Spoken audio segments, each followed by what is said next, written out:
जय श्री कृष्णा, राधे राधे भक्तों, आप सभी का स्वागत है आज की मेरी इस वीडियो में। आज की वीडियो में हम पुरुषोत्तम मास के 25वें अध्याय की कथा का श्रवण करेंगे। आज की कथा में दान, व्रत और सदाचार के महत्व को बताया गया है। इस अध्याय के श्रवण और पठन से साधक के सभी पाप नष्ट होते हैं, जीवन में सुख समृद्धि आती है और उसे भगवान विष्णु की कृपा से आध्यात्मिक शांति और मोक्ष की प्राप्ति होती है। आज के अध्याय में यह बताया है कि अध्याय की जो कथा है उसके श्रवण से जाने अनजाने में हुए सभी पाप और दोष नाश हो जाते हैं। कथा में दान और व्रत के माध्यम से धर्म के मार्ग पर चलने की प्रेरणा दी गई है। यह अध्याय साधक को सांसारिक मोह माया से ऊपर उठकर भगवान की भक्ति में लीन होने की शिक्षा देता है। पुरुषोत्तम मास में किए गए जप, तप और कथा के श्रवण का फल सामान्य दिनों से कई गुना अधिक प्राप्त होता है। चलिए अब हम पुरुषोत्तम मास के 25वें अध्याय की कथा का श्रवण करते हैं।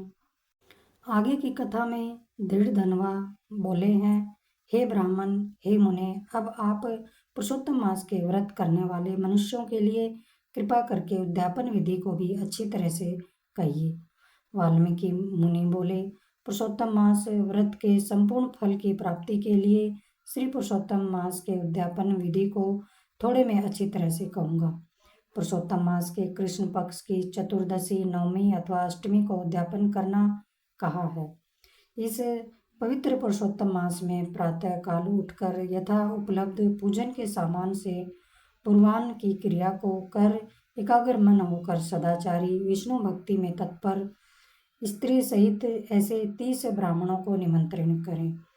हे भूपते, अथवा यथाशक्ति अपने धन के अनुसार 7 अथवा 5 ब्राह्मणों को निमंत्रित करें।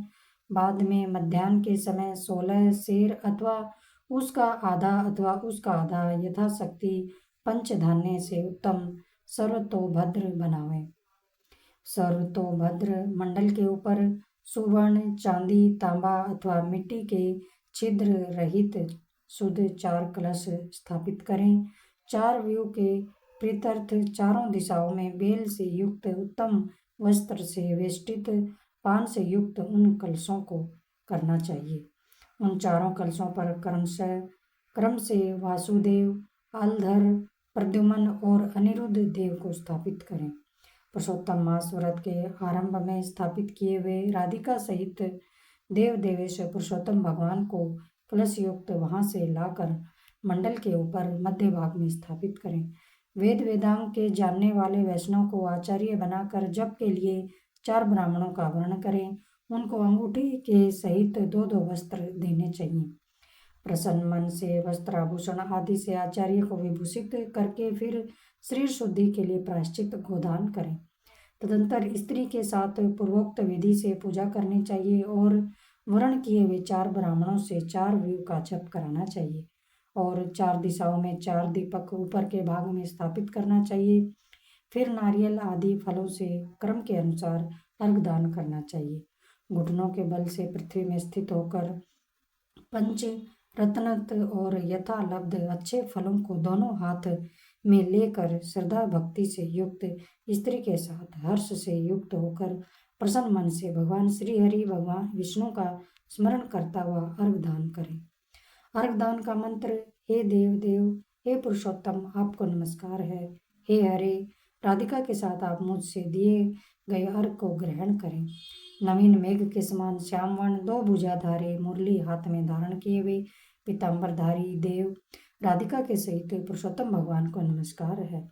इस प्रकार भक्ति के साथ राधिका सहित पुरुषोत्तम भगवान को नमस्कार करके चतुर्यंत नाम मंत्रों से तिल की आहुति दें। इसके बाद उनके मंत्रों से तर्पण और मार्जन करें। बाद में राधिका के सहित भगवान पुरुषोत्तम देव की आरती करें। अब नीराजन का मंत्र, कमल के दल के समान कांति वाले राधिका के रमण कोटि कामदेव के सौंदर्य को धारण करने वाले देवेश का प्रेम से निराजन करता हूँ। अथ ध्यान मंत्र अनंत रत्नों से शोभायमान सिंहासन पर स्थित अंतर्ज्योति स्वरूप बंसी शब्द से अत्यंत मोहित व्रज की स्त्रियों से घिरे हुए हैं, इसलिए वृंदावन में अत्यंत शोभायमान राधिका और कौस्तुभ मणि से चमकते हुए हृदय वाले शोभायमान रत्नों से जड़ित और किरीट और कुंडल को धारण करने वाले आप नवीन पीतांबर को धारण किए हैं। इस प्रकार पुरुषोत्तम भगवान का ध्यान करें। फिर राधिका के सहित पुरुषोत्तम भगवान को पुष्पांजलि देकर स्त्री के साथ साष्टांग नमस्कार करें। नवीन मेघ के समान श्याम वर्ण पीत वस्त्रधारी अच्युत श्रीवत्स चिन्ह से शोभित उर स्थल वाले राधिका सहित हरि भगवान को नमस्कार है। ब्राह्मण को सुवर्ण के साथ पूर्ण पात्र देवें। बाद में प्रसन्नता के साथ आचार्य को बहुत सी दक्षिणा देवें। सपत्नी का आचार्य को भक्ति से वस्त्र आभूषण से प्रसन्न करें। फिर ऋत्विजों को उत्तम दक्षिणा देवें। बछड़ा सहित वस्त्र सहित दूध देने वाली सुशीला गौ को घंटा आभूषण से भूषित करके उसका दान करना चाहिए। तांबे का पीठ, सुवर्ण का श्रृंग, चांदी के खुर से भूषित कर देवें। घृत पात्र देवें और उसी प्रकार तिल पात्र देवें। स्त्री पुरुष को पहनने के लिए उमा महेश्वर के प्रियत्र वस्त्र का दान करें। 8 प्रकार का पद देवें और 1 जोड़ा जूता दे। यदि शक्ति हो तो आयु की चंचलता को विचारता हुआ वैष्णव ब्राह्मण को श्रीमद् भगवत का दान करें। देरी नहीं करें। श्रीमद् भगवत साक्षात भगवान का अभ्युत रूप है। जो वैष्णव पंडित ब्राह्मण को देता है वह कोटि कुल का उद्धार कर अप्सरा गणों से सेवित विमान पर सवार हो योगियों को दुर्लभ गोलोक को जाता है। हजारों कन्यादान, सैकड़ों वाजपेयी यज्ञ, धान्य के साथ क्षेत्रों के दान और जो तुलादान आदि 8 महादान हैं और वेद दान है, वे सब श्रीमद् भगवत दान की 16वीं कला की भी बराबरी नहीं कर सकते। इसलिए श्रीमद् भगवत को सुवर्ण के सिंहासन पर स्थापित कर वस्त्र आभूषण से अलंकृत कर विधि पूर्वक वैष्णव भगवान को दे। कांसे के 30 संपुट में 30-30 मालपुआ रखकर ब्राह्मण को दे। हे पृथ्वीपते, हर एक मालपुआ में जितने छिद्र होते हैं उतने वर्ष पर्यंत वैकुंठ लोक में जाकर वास करता है। योगियों को दुर्लभ निर्गुण गोलोक को जाता है। जिसे सनातन ज्योतिर्धाम गोलोक को जाकर नहीं लौटते हैं। 2.5 सेर कांसे का संपुट कहा गया। निर्धन पुरुष यथाशक्ति व्रत पूर्ति के लिए संपुट दान करे अथवा पुरुषोत्तम भगवान के प्रियर्थ मालपुआ का सच्चा कच्चा सामान फल के साथ संपुट में रखकर देवें। हे नराधिप, निमंत्रित सपत्नी ब्राह्मणों को पुरुषोत्तम भगवान के समीप संकल्प करके देवें। अब प्रार्थना लिखते हैं।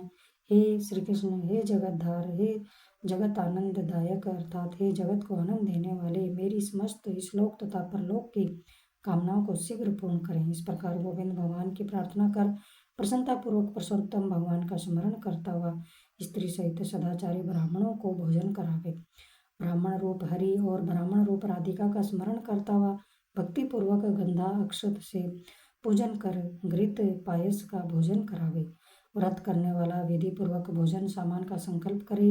अंगूर, केला, अनेक प्रकार के आम के फल, घी के पके हुए सुंदर उड़द के बने बड़े, चीनी घी के बने घेवर, फेनी, खांड के बने मंडक, खरबूजा, ककड़ी का साग, अदरक, सुंदर नींबू, आम और अनेक प्रकार के अलग अलग साग। इस प्रकार 6 रसों से युक्त 4 प्रकार का भोजन सुगंधित पदार्थ से वासित गोरस को परोस कर कोमल वाणी बोलते हुए, यह स्वादिष्ट है, इसको आपके लिए तैयार किया है, प्रसन्नता के साथ भोजन कीजिए। हे ब्राह्मण, हे प्रभु, जो इस पकावे पदार्थों में अच्छा मालूम हो उसको मांगिए। मैं धन्य हूँ, आज मैं ब्राह्मणों के अनुग्रह का पात्र हुआ, मेरा जन्म सफल हुआ। इस प्रकार कहकर आनंद पूर्वक ब्राह्मणों को भोजन कराकर तांबुल और दक्षिणा देवें। इलायची, लौंग, कपूर, नागर, पान, कस्तूरी, जावित्री, कत्था और चूना, इन सब पदार्थों को मिलाकर भगवान के लिए प्रिय तांबुल को देना चाहिए। इसलिए इन सामानों से युक्त करके ही आदर के साथ तांबुल देना चाहिए।